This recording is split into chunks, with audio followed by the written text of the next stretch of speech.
എല്ലാ പ്രേക്ഷകർക്കും ചാനലിലേക്ക് സ്വാഗതം. ആ വ്യക്തി നിങ്ങളിലേക്ക് കടന്നു വരികയാണ്. നമ്മൾ ആ വ്യക്തിയുടെ റീഡിങ് നോക്കുകയാണ്. നമ്മുടെ സബ്ജക്റ്റ് എന്ന് പറയുന്നത് ആ വ്യക്തി നിങ്ങളിലേക്ക് കടന്നു വരികയാണ്. ടാരോട്ട് കാർഡ് റീഡിംഗ് ആണ് നമ്മൾ നോക്കുന്നത്. തീർച്ചയായിട്ടും നമുക്ക് റീഡിങ്ങിലേക്ക് പോകാം. നിങ്ങളുടെ വ്യക്തിയെ മനസ്സിലോർത്ത് നിങ്ങൾ ഈ റീഡിങ് സസൂക്ഷ്മം കേൾക്കുക. ആ വ്യക്തി നിങ്ങളിലേക്ക് കടന്നു വരികയാണ്. നിലവിലൊരു കോണ്ടാക്ട് സിറ്റുവേഷനിൽ കുറേ ബുദ്ധിമുട്ടുകൾ വന്നിട്ടുണ്ട്. അതായത് നിങ്ങളുടെ വ്യക്തി നിങ്ങളിൽ നിന്നൊരു അകൽച്ച കാണിക്കുന്നു. സ്നേഹം കൂടുതലുള്ളപ്പോൾ ചില സമയത്ത് ചില അകൽച്ചകൾ ഉണ്ടാകാറുണ്ട്. അതായത് നമ്മളൊരു വ്യക്തിയുമായി നല്ല രീതിയിൽ സ്നേഹിച്ചു പോകുമ്പോൾ ആ വ്യക്തിക്ക് പലതരത്തിലുള്ള ആളുകളിൽ നിന്ന് നിങ്ങൾക്കെതിരായിട്ടുള്ള ചില സംസാരങ്ങളും പ്രവർത്തികളും ഒക്കെ ഉണ്ടാവും. എങ്ങനെയെങ്കിലും നിങ്ങളും ആ വ്യക്തിയും തമ്മിലുള്ള ബന്ധത്തെ നശിപ്പിക്കാൻ വേണ്ടിയുള്ള ചില ശ്രമങ്ങൾ ഉണ്ടാകും. 4 ദിക്കിൽ നിന്നും നിങ്ങളുടെയും നിങ്ങളുടെ വ്യക്തിയുടെയും ബന്ധത്തെ തകർക്കാനായിട്ടുള്ള ശ്രമങ്ങൾ വന്നിട്ടുണ്ട്. അങ്ങനെ നിരന്തരമായ പ്രശ്നങ്ങൾ മൂലവും നിങ്ങൾക്കിടയിൽ ഉള്ള ചില തെറ്റിദ്ധാരണകളും നിങ്ങളുടെ മാനസികമായ ചില പ്രതിസന്ധികളും കാരണം ആ വ്യക്തിയും നിങ്ങളും തമ്മിൽ മാനസികമായിട്ടെങ്കിലും ഒരു അകൽച്ച ഉണ്ടായിട്ടുണ്ട്. ഒരേ സ്ഥലത്ത് ജീവിക്കുമ്പോഴും ഒരേ നിലയിൽ നിഴൽ കൊള്ളുമ്പോഴും ഉണ്ടാകും അത്. നിങ്ങളും ആ വ്യക്തിയുടെ മനസ്സിൽ ഉദിക്കുന്ന തരത്തിലുള്ളത് വരും. പക്ഷേ ഭയപ്പെടാനില്ല. മുന്നോട്ടുള്ള പ്രയാണത്തിൽ പ്രതീക്ഷയാണ്, അല്ലെങ്കിൽ വരാനിരിക്കുന്നത് നല്ലതാണ് എന്നുള്ളതാണ്. നിങ്ങളുടെയും നിങ്ങളുടെ വ്യക്തിയുടെയും ബന്ധത്തെക്കുറിച്ച് നമ്മൾ റീഡ് ചെയ്യുമ്പോൾ ഇപ്പോൾ ചില പ്രതിസന്ധികളും പ്രശ്നങ്ങളും ഉണ്ടെങ്കിലും വരാനിരിക്കുന്നത് പ്രതീക്ഷയാണ്. വരാനിരിക്കുന്ന നന്മ അങ്ങനെ കെട്ടി നിൽക്കുകയാണ്. ചില ആളുകൾ തടഞ്ഞിട്ടാണ്. നിങ്ങൾക്ക് തന്നെ മാനസികമായിട്ട് ചില ദുഃഖങ്ങളുണ്ട്, ഇനി എന്ത് നടക്കാൻ പോകുന്നു എന്നുള്ളത്. പക്ഷേ വരാൻ പോകുന്നത് പോസിറ്റീവാണ്. നിങ്ങൾ എത്ര ആശങ്കപ്പെട്ടാലും എത്ര വിഷമം മനസ്സിൽ വെച്ചാലും വരാൻ പോകുന്നത് പോസിറ്റീവാണ്.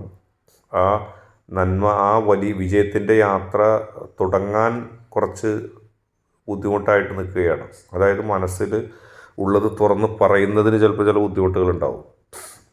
നടക്കുമോ ഇല്ലയോ, ഈ സ്റ്റാർട്ടിങ് ട്രബിൾ എന്നൊക്കെ പറയുന്നത് പോലെ അത് വിജയത്തിലേക്കാണെന്നുള്ളത് നിങ്ങളോട് പറഞ്ഞിരിക്കുന്നു. അതെന്തിനാന്ന് വെച്ചാൽ നിങ്ങൾക്കൊരു ആത്മവിശ്വാസം ഉണ്ടാവാനാണ്. നടക്കാൻ പോകുന്ന കാര്യം നിങ്ങൾക്ക് എതിരാണെന്ന് ചിന്തിച്ചാൽ നിങ്ങളുടെ ആത്മവിശ്വാസം തകരുകയും ചിലപ്പോൾ അത് നിങ്ങൾക്ക് മോശമായിട്ട് വരികയും ചെയ്യും. പക്ഷേ യഥാർത്ഥത്തിൽ സത്യം നിങ്ങൾ അറിഞ്ഞു കഴിഞ്ഞാൽ, അതായത് നിങ്ങൾ വിജയിക്കാനിരിക്കുകയാണെന്ന് പറഞ്ഞാൽ ആ സന്തോഷം കൂടുതൽ ഇരട്ടിയാവും, ആ വിജയത്തിന് ശോഭ കൂടും. അങ്ങനെ തന്നെയാണ് നിങ്ങൾ ചിന്തിക്കേണ്ടത്. വരാനിരിക്കുന്നത് നന്മയാണ്, പ്രതീക്ഷയാണ്, വെളിച്ചം വീശുന്ന ദിനങ്ങളാണ്. അന്ധകാരത്തിൻ്റെ ദിനങ്ങൾ കഴിയുന്നു. പിന്നെ ആയുധങ്ങൾ വച്ചിട്ട് യുദ്ധം ചെയ്യേണ്ട ഒരു സാഹചര്യം, അതായത് അത് കാണിക്കുന്നത് നിങ്ങൾ ചില ആളുകളെ എതിർക്കേണ്ടി വരും, അല്ലെങ്കിൽ അവരുമായിട്ട് പടവെട്ടേണ്ടി വരുമെന്ന് ഉറപ്പിച്ച് നിൽക്കുന്നുണ്ട്. പക്ഷേ യഥാർത്ഥത്തിൽ ആയുധങ്ങളൊന്നും ഉപയോഗിക്കേണ്ടി വരില്ല. അതിനു മുമ്പേ അവർ തോറ്റ് തുന്നം പാടിപ്പോവും, അല്ലെങ്കിൽ അവർ നിങ്ങളുടെ കാല് പിടിച്ച് നിങ്ങളുടെ മിത്രമായി മാറും. അതായത് നിങ്ങളുടെ ബന്ധത്തിനെ എതിർക്കുന്ന ചില ആളുകളുടെ സ്വഭാവമാണ് പറയുന്നത്. അവർ ഒന്നുകിൽ യുദ്ധം എന്തായാലും നടക്കില്ല, അതായത് അവരുമായിട്ടൊരു സംഘർഷം ഉണ്ടാവില്ല. നിങ്ങളെ എതിർക്കുന്ന ടീം ആരായാലും ഒന്നുകിൽ അവർ തോറ്റ് തുന്നം പാടി ഓടിപ്പോവും, അല്ലെങ്കിൽ അവർ സാഷ്ടാംഗം നമിച്ച് നിങ്ങളുടെ ഒപ്പം ചേരും. നിങ്ങൾക്ക് ഒരു ബുദ്ധിമുട്ടുണ്ടാക്കാൻ വരികയുമില്ല. ആ സാഹചര്യമാണ് കാണുന്നത്. പിന്നെ അധികാരം, ഈ വിജയം, അതിൻ്റെ സിംഹാസനത്തിൽ നിങ്ങൾ തീർച്ചയായിട്ടും ഇരിക്കും. അതായത് നേട്ടം നിങ്ങൾ കൊയ്യും. അതായത് നേട്ടത്തിലേക്ക് നിങ്ങളെത്തും. നിങ്ങൾ വിചാരിക്കുന്ന കാര്യം, ആ ബന്ധത്തിൽ വിചാരിക്കുന്ന കാര്യം, അതായത് ആ വ്യക്തി വന്നു ചേരുക തന്നെ ചെയ്യും. ആ വ്യക്തി വന്നു ചേരുമ്പോൾ നിങ്ങൾക്ക് നിങ്ങളുടെ ദുഃഖങ്ങൾ മാറി സന്തോഷം ഉണ്ടാകുന്ന അവസ്ഥയുണ്ടാവും. പിന്നെ ആ വ്യക്തിയെ നിങ്ങൾ മനസ്സിലാക്കേണ്ടതുണ്ട്. കുറച്ച് നിങ്ങളുടെ ഭാഗത്തു നിന്നുള്ളൊരു തിരുത്ത് വേണ്ടത്. ഓരോ കാര്യത്തിനും പെട്ടെന്ന് തീരുമാനമെടുത്ത് പെട്ടെന്ന് നിങ്ങളുടെ അഭിപ്രായ പ്രകടനം നടത്തുമ്പോൾ ആ വ്യക്തിയുടെ വികാരങ്ങളെയും ആ വ്യക്തിയുടെ ചിന്തകളെയും ഒക്കെ നിങ്ങൾ പരിഗണിക്കണം. അത് നിങ്ങൾ പരിഗണിക്കും. കാരണം അത് പരിഗണിക്കുമ്പോഴാണ് ഈ പ്രശ്നം തീരാൻ പോകുന്നത്. മനസ്സിൽ ഇപ്പോൾ നിങ്ങളുടെ ഭാഗത്ത് ന്യായം ഉണ്ടെങ്കിലും ആ വ്യക്തിയുടെ ഭാഗം കേൾക്കുകയോ ആ വ്യക്തിയുടെ മനസ്സിലുള്ള ദുഃഖങ്ങൾ നിങ്ങൾ അറിയുകയൊക്കെ വേണം. അല്ലെങ്കിൽ ഇത് മുന്നോട്ട് പോകാൻ കഴിയില്ല. ആ ലോകത്ത് നിങ്ങളും ആ വ്യക്തിയും മാത്രമേ ഉള്ളൂ.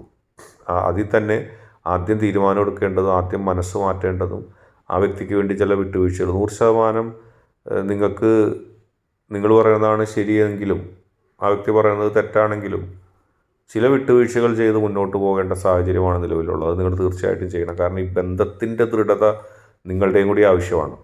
ആത്യന്തികമായിട്ട് ഈ ബന്ധത്തെ നയിക്കുന്ന വ്യക്തി എന്നുള്ളതിൽ നിങ്ങൾക്കത് ആവശ്യമാണ്. പിന്നെ ഒരുമിച്ചുള്ള ദിനങ്ങളാണ്, സ്നേഹപ്രകടനം, സ്വപ്നങ്ങൾ പങ്കുവെക്കൽ, പരസ്പരം തുറന്ന് സംസാരിക്കൽ, അതിലൂടെ വിജയത്തിലേക്ക് എത്തൽ. വിജയം നിങ്ങളിലേക്ക് തീർച്ചയായിട്ടും എത്തും.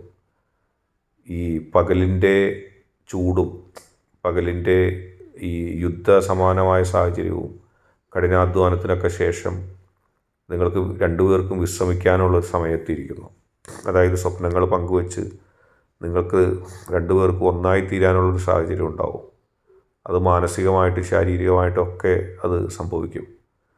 ഒരുപാട് നാളായിട്ട് മനസ്സിൽ സൂക്ഷിച്ച് കരുതി വച്ചിരുന്ന സ്വപ്നങ്ങൾ യാഥാർത്ഥ്യമാകും. ഏറ്റവും പോസിറ്റീവായിട്ടുള്ള വേലാണ്, ഏറ്റവും പോസിറ്റീവായിട്ടുള്ള വേൽ.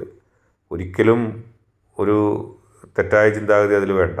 ഈശ്വരൻ അനുഗ്രഹിച്ച് ആ ഒരു പോസിറ്റിവിറ്റിയിലേക്ക് നിങ്ങൾ എത്തുന്നു. ഇത് വലിയ നിങ്ങൾ വരാനിരിക്കുന്നൊരു സംഭവമാണ്.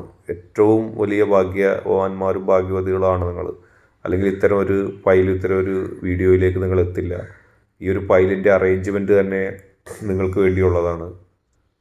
അങ്ങനെ വളരെ സന്തോഷകരമായൊരു കാര്യത്തിലേക്ക് നിങ്ങൾ എത്തുകയാണ്. നിങ്ങളുടെ മനസ്സിന് ഏറ്റവും കൂടുതൽ സന്തോഷവും നന്മയും നൽകുന്ന ഒരവസ്ഥയിലേക്ക് എത്തുന്നു. ഒരുമിച്ച് നിങ്ങൾ എത്രത്തോളം സ്വപ്നം കണ്ടോ, എങ്ങനെ നിങ്ങൾ ഒരുമിക്കാൻ ആഗ്രഹിച്ചോ അതുപോലെ ഒരുമിക്കാൻ കഴിയുന്ന ഒരു ലെവലിലേക്ക് നിങ്ങൾ എത്തുന്നു.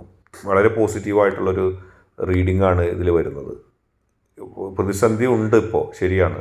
പക്ഷേ ആ പ്രതിസന്ധികൾ അതിജീവിച്ചുകൊണ്ട് നിങ്ങൾ വിജയിക്കും, നിങ്ങൾ ഒന്നാകും. നിങ്ങൾ സ്വപ്നം കണ്ടിരുന്നത് പോലെ, അപ്പോൾ ഞങ്ങളെങ്ങനെ ഒന്നാകണമെന്ന് നിങ്ങളുടെ മനസ്സിലൊരു സ്വപ്നം ഉണ്ടായിരുന്നല്ലോ, അതുപോലെ നിങ്ങൾക്ക് ഒന്നാകാൻ കഴിയുന്ന രീതിയിലേക്കുള്ള കാര്യങ്ങൾ വരുന്നു. സ്വപ്നതുല്യമായൊരു ബന്ധം നിങ്ങളിൽ വളർന്നു വരികയും ആ ബന്ധത്തിൽ നിങ്ങൾക്ക് ഒരുപാട് പോസിറ്റീവായിട്ടുള്ള കാര്യങ്ങൾ സംഭവിക്കുകയും ചെയ്യുന്നു. നിങ്ങളുടെ ബന്ധത്തെ എതിർത്തവരൊക്കെ നോക്കി നിൽക്കാതെ അതിൻ്റെ ഏറ്റവും വിജയകരമായ രീതിയിലേക്ക് നിങ്ങൾ എത്തുന്നു. അതുതന്നെയാണ് ഇതിൽ ഏറ്റവും എടുത്തു പറയേണ്ട ഒരു ഘടകം എന്ന് പറയുന്നത്. ആരൊക്കെ എതിർത്തോ അതിനേക്കാളൊക്കെ എത്രയോ മടങ്ങ് നന്മയിൽ, സത്യത്തിൽ നിങ്ങൾക്ക് വിജയിക്കാൻ സാധിക്കും. അവസാനമായിട്ട് ജീവിതത്തിൽ നേട്ടങ്ങളാണ് കിടക്കുന്നത്. ഒരുമിച്ച് മുന്നോട്ട് പോവുക മാത്രമല്ല, ഒരുമിച്ച് നേട്ടങ്ങൾ കൊയ്യുന്നു, മനസ്സിന് സംതൃപ്തി കിട്ടുന്നു. നിങ്ങൾ രണ്ട് വ്യക്തികൾ തമ്മിൽ ഒരുമിച്ച് ജീവിതത്തിൽ എത്രത്തോളം മാനസികവും ആത്മീയവും ഭൗതികവുമായ നേട്ടം ഉണ്ടാക്കാൻ കഴിയുമോ അതിൻ്റെ പാരമ്യതയിൽ നിങ്ങൾക്ക് എത്താൻ കഴിയുന്നു. വലിയ വിജയങ്ങൾ നിങ്ങളുടെ ജീവിതത്തിൽ ഒളിച്ചിരിക്കുന്നു. എല്ലാം സന്തോഷകരമായിട്ട് നടക്കുന്നു. വളരെ പോസിറ്റീവായിട്ട് പോകുക. ഒരു വളരെ പോസിറ്റീവായിട്ടുള്ള റീഡിംഗ് ആണ് ഇന്നത്തെ റീഡിംഗ്. നിങ്ങൾക്ക് ഇഷ്ടപ്പെട്ടാൽ ഈ ചാനൽ ലൈക്ക് ചെയ്യുക, ഷെയർ ചെയ്യുക, സബ്സ്ക്രൈബ് ചെയ്യുക.